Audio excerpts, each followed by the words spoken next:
Hey, Tom from Patchwerks here. Today we're going to get trigger happy with Roland's new TR-06. Alright, so here we have the Roland TR-606, released in 1981, next to the Roland TR-06, released in 2020. So as you can see, they're about the same size, pretty cool, and Roland's retained most of the UI patterns and then added a few others like this LED display.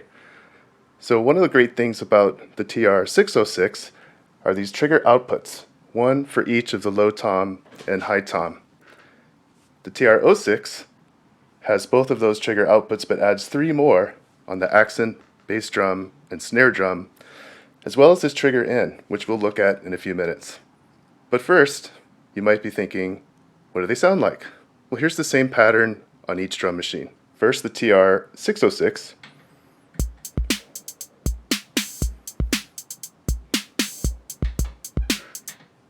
And then the TR-06.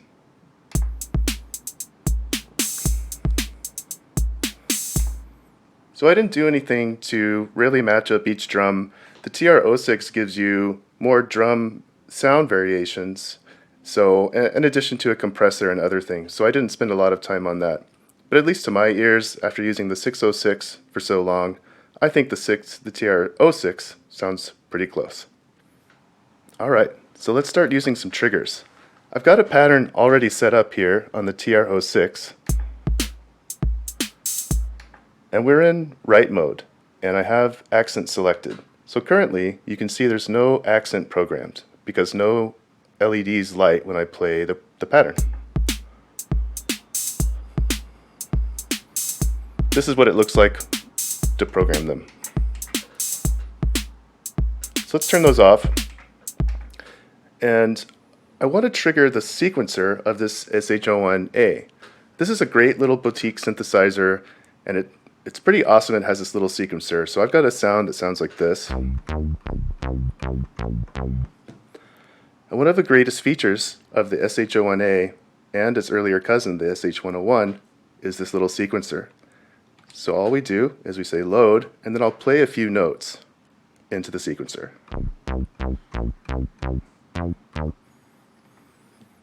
Now that simple sequence of notes is going to play back whenever I hit play.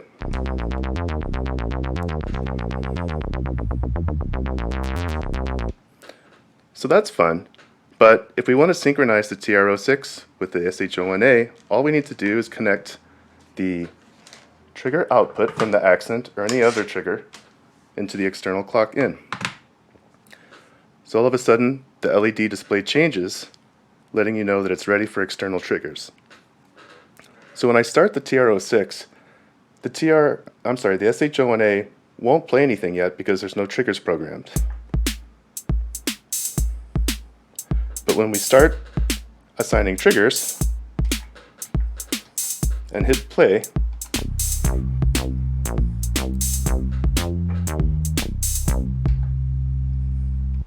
now we've got our triggers playing the sequencer. So a lot of times, machines will output a constant 16th note or other clock division pulse and use that for triggering. That's great if you want notes to play every 16th note, but since we're programming the accent on the TR-06, we can have different patterns. We can have syncopation or polymeter things going on just based on which accents we program. So let's try that. Here's every 16th note.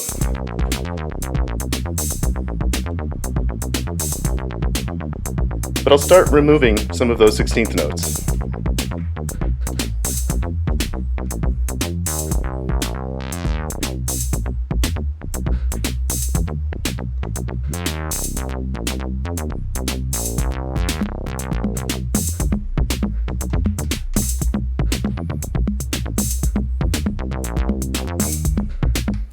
Or let's even try another little sequence. And I'll change the octave.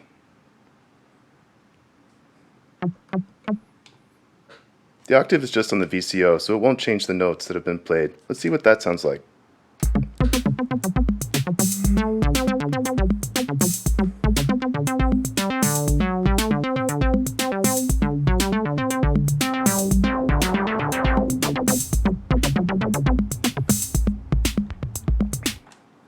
is a really fun way with a very simple interface between these two machines to really let your creative juices flow. I love the SH01A sequencer, and being able to trigger it like this is lots of fun. So now let's look at one of my favorite features of the new TR-06, and that's this trigger input. None of the boutiques before this had the trigger input, and it's a great feature to add to this TR-06. But what does it do? Well, we examined how the trigger output from the TR-06 can drive the SH01A's sequencer. Well, the trigger input is exactly the same, but in reverse. We can use the 808 here and its trigger output to advance the sequencer on the TR-06. And what that'll do is allow us to play both drum machines, but have different polyrhythms, polymeter things going on. And again, it's just really fun to play with. So let's get that going. First of all, I've got a pattern already programmed on the TR-08, but it doesn't have any triggers yet. I'll play it now.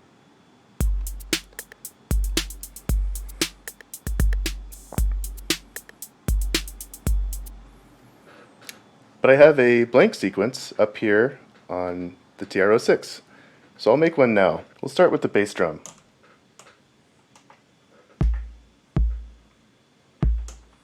Put some closed hats in there.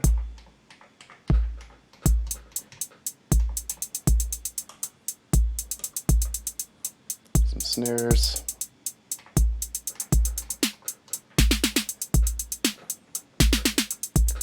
Maybe some toms.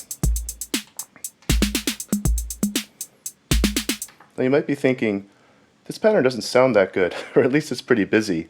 And the reason for that is I want to trigger the advancement of the TR-06's sequencer, but at a different rhythm than every 16th note.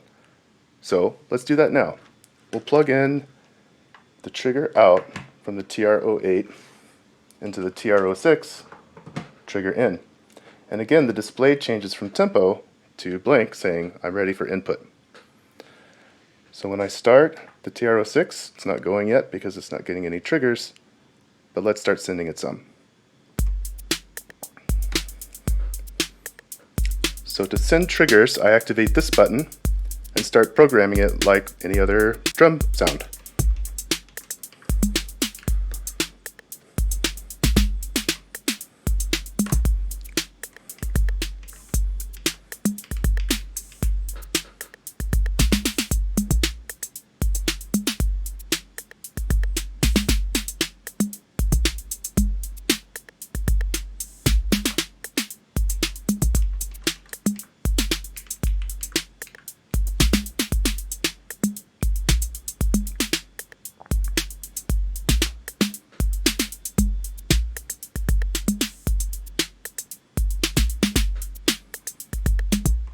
So just through adding some triggers on this TR-08 pattern that, maybe they don't add up to an even number, and maybe they're not a multiple of 4, it really gives some interesting play between the two patterns.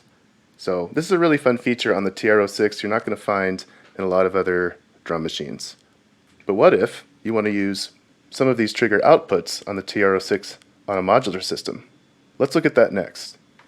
Okay, so let's pair the Roland TR-06 with this modular system. So first of all, just to simplify understanding this, we have 3 simple synth voices going on. We've got one with plits, and then one each of these 2 oscillators going through a filter and a VCA. Now we'll be triggering the quadrats, 3 channels of the quadrats, and rather than explain the whole patch, it'll make more sense once you start hearing it. So I've got a clear pattern on the TR-06, and the first thing I'll do is just get some basic rhythm going. Start with the bass drum.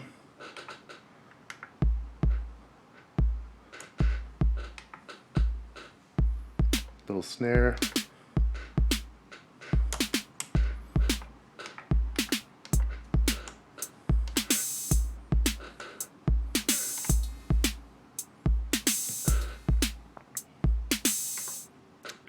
I like to use the accent as well, so let's program that.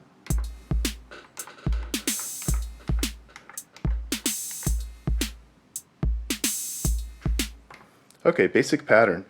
let's start using some triggers. So first, the only trigger from the low tom, high tom that I've programmed, the only trigger I've programmed are the bass drum, snare drum, and accent. But first let's use the low tom and high tom. So what I'm going to do is I'll plug the low tom into the trigger of plates, which will trigger that voice. Let's get some volume. And initially, you won't hear any plates because we haven't assigned any triggers.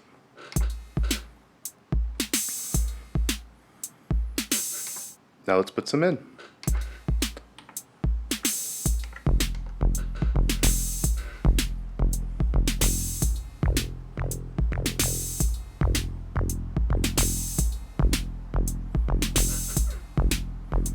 Okay, so that's cool. We've got the low tom triggering our first synth voice with plates, but what if we want to introduce some more movement? So what I like to do for this is use the more frequent accent trigger, which we've already programmed, and we'll trigger a simple rise and fall envelope from Quadrax. So I'll put that into the trigger for channel 1, and it's already patched up. This is going to the timbre CV on plates. And again, we've already programmed the accent, so let's hear what that sounds like. First, I'll unplug this so you can hear without, and then I'll plug it in.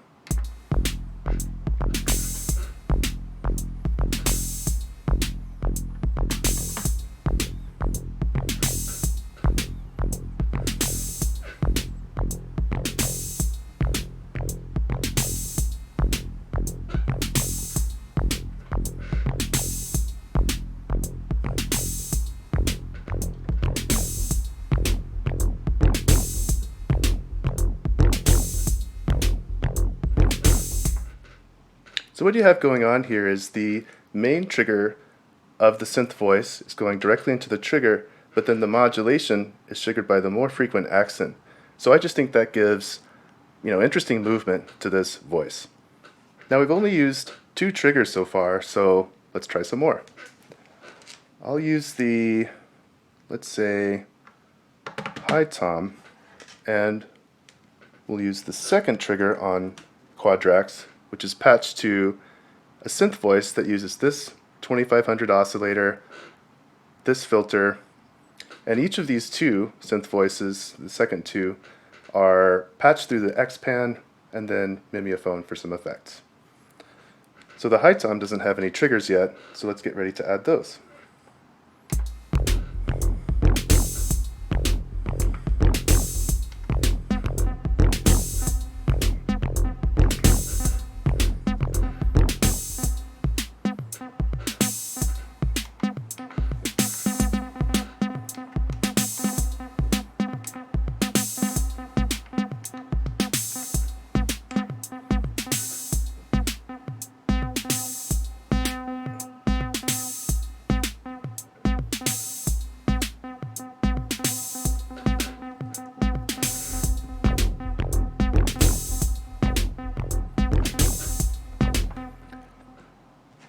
Finally, let's use the snare drum on the third channel of Quadrax for a similar synth voice from the second one. I've already programmed the snare, so we don't need to program that. We'll just hear it.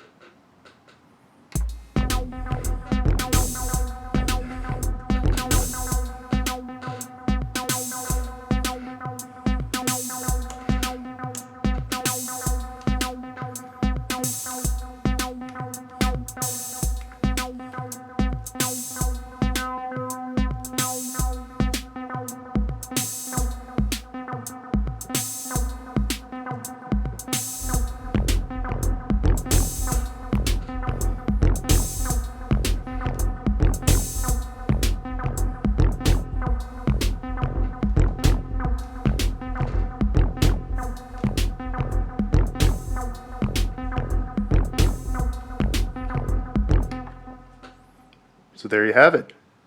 This was just a simple demonstration only using one pattern and not even all of the trigger outputs. But as you can see, we've got rhythm, we've got 3 simple voices, and I'm not even using half of the rest of this modular. So this is a great foundation using the TR-06 to drive modular using the triggers.